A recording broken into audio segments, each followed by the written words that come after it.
Hey guys, welcome back to the channel. So today in this video, I will show you one of the easiest and powerful attack strategy. TH11 Zap Super Archer. It is the most satisfying attack at Town Hall 11. I will teach you everything about this strategy in this video. So stop scratching your head. And let's get started. This is the general army composition. Obviously, you have to make minor changes according to the target base. But the spells and CC will remain same every time.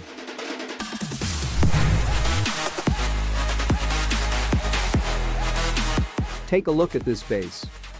Now the major threats to the super archers are obviously Eagle Artillery, enemy heroes, Inferno Towers, and X-Bows. So what we will do is zap out the Eagle along with this X-Bow and enemy Queen. That will also create the funnel point. We will charge our Queen this way. She will clear all these things including this multi-inferno. Super Archer charge on the other side will clear these things.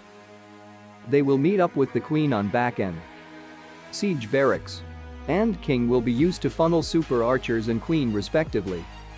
Rage spells and Warden ability will be used whenever needed. Simple plan. Now let's see how it works.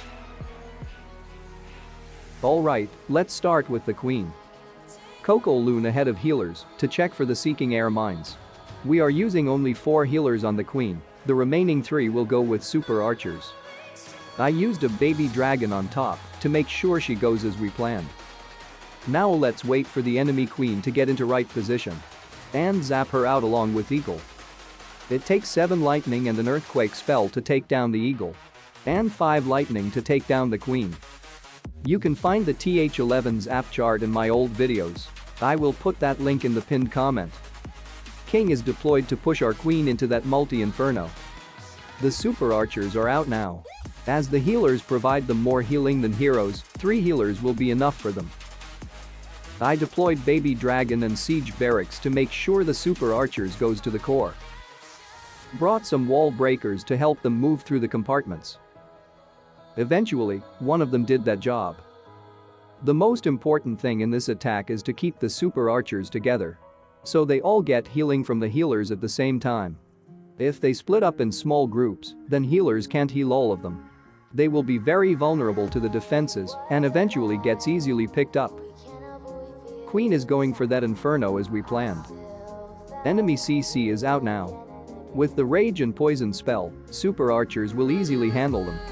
Look how easily they took down the CC with their incredible super range. Hogs from CC will distract the defenses for the Super Archers. As you can see, the base is gone. And we didn't even use the Warden and Queen abilities. On top of that, we can swag the remaining Rage spell too.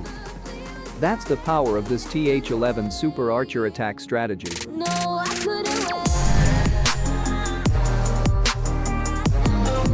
This is the perfect base to attack with this strategy.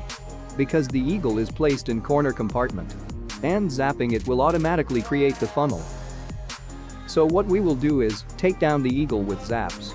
Obviously, we will grab the surrounding defenses too. After that, we will drive our Queen this way. As we don't want to face enemy heroes with our Super Archers. We will charge the Super Archers on the opposite flank like this. They will take care of core multi-inferno and enemy CC. Both the charges will end on the backside multi-inferno.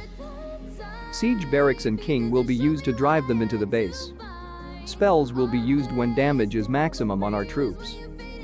That's the plan. Now let's see how it goes. Let's start with zapping the Eagle. Notice how I shuffled the lightnings to get all 3 surrounding defenses. Alright, let's deploy the Queen as we planned. Always deploy the Queen first.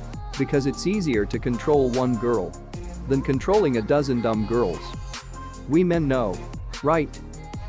The funnel is looking great, so we can deploy the Super Archers. I quickly deployed that wall breaker before they get any funny idea and move outside. The Super Archer charge is very similar to the Queen charge. But it is very powerful. It feels like a Queen charge, but on God mode. They got the longest range in entire game. And they don't need lots of support spells like Queen. It's so satisfying to watch them take down buildings effortlessly. Let's use the Warden ability with Rage spell to quickly take down that core multi. The enemy CC is out now.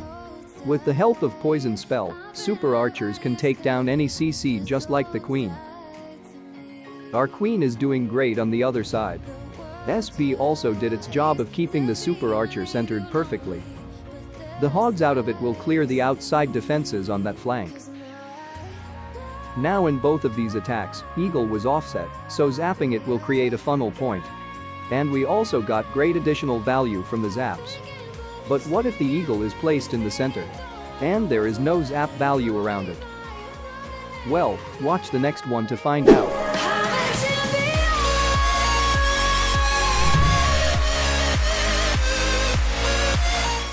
Here on this one, the Eagle is placed in the center. And there is not much zap value around it. And on top of that, both Infernos are set single. Which is a nightmare for the Queen charge. We will use the zaps for Eagle regardless. It will leave this ring-shaped base afterwards. We will deploy the Queen early on the Town Hall and let her go whichever way she wants. This base is symmetrical so it doesn't really matter. She will cut the ring and create the path for Super Archers. Suppose she goes this way, then we will use a wall breaker here to move her quickly into the single Inferno compartment. That way she will survive the single with her ability. We will send the Super Archers to the opposite flank. They will move like this. Single Inferno isn't a problem for them. All the defending heroes and CC is at back end of the base. So we will use spells to get through them easily. You understood the plan? Now let's execute it. Alright, let's start the attack with deploying the Queen. In the meantime, let's take down that Eagle as we planned. Now patiently wait for the Queen to choose a path for herself. Looks like she is going to this side. So we have to alternate our charges. I deploy the King ahead to push her into the base as well as pick up the tanking for her. If we deploy the King on Super Archer's side, then he can steal the healers from them and ruin whole attack. I deployed that wall breaker to move out our Queen as we planned. Super Archers need solid funnel to be kept together. And the SB is way better than King in doing that. That's why we use the King on Queen side and SB on the Super Archer side. On the other hand, the Super Archers are crushing the base as usual. Always deploy the Super Archers on high damage side and Queen on low damage side. Because Super Archers got that range and so much damage output as well. So make the most of it. They have the numbers advantage over the single Inferno, so they will easily overwhelm it. This strategy will take down any TH11 base in less than 2 minutes most of the time. Especially the compact bases. As the Super Archer long shots will get maximum value on them.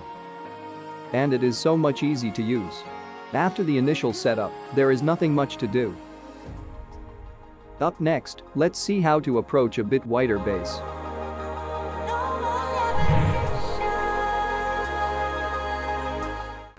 Look at this one, the Eagle is in the center compartment.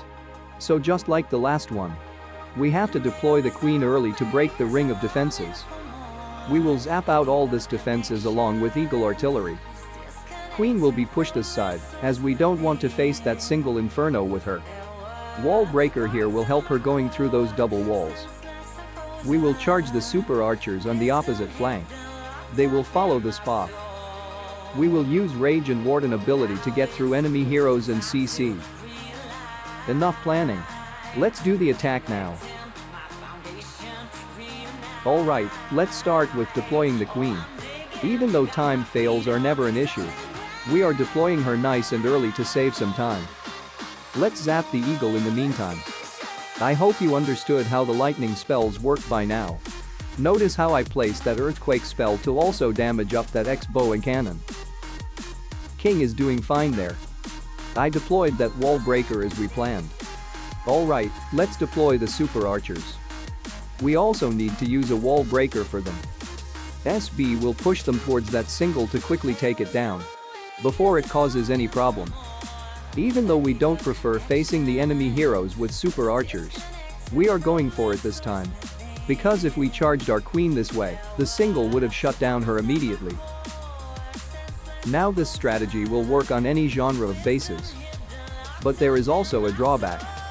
If you have noticed, using this many zaps will not allow us to take any freeze or invisibility spell. And the queen needs these support spells to get through high damage, as we are using only 4 healers on her. So sometimes due to this, she goes down early in the attack without getting any value and leaves up so much base for the super archers. That will mostly end in fails or time fails at the best. So look out for that.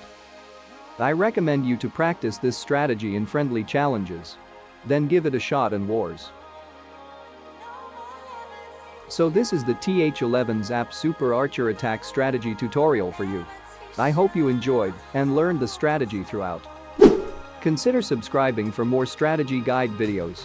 And don't forget to check out the TH11 playlist for other strategy guides.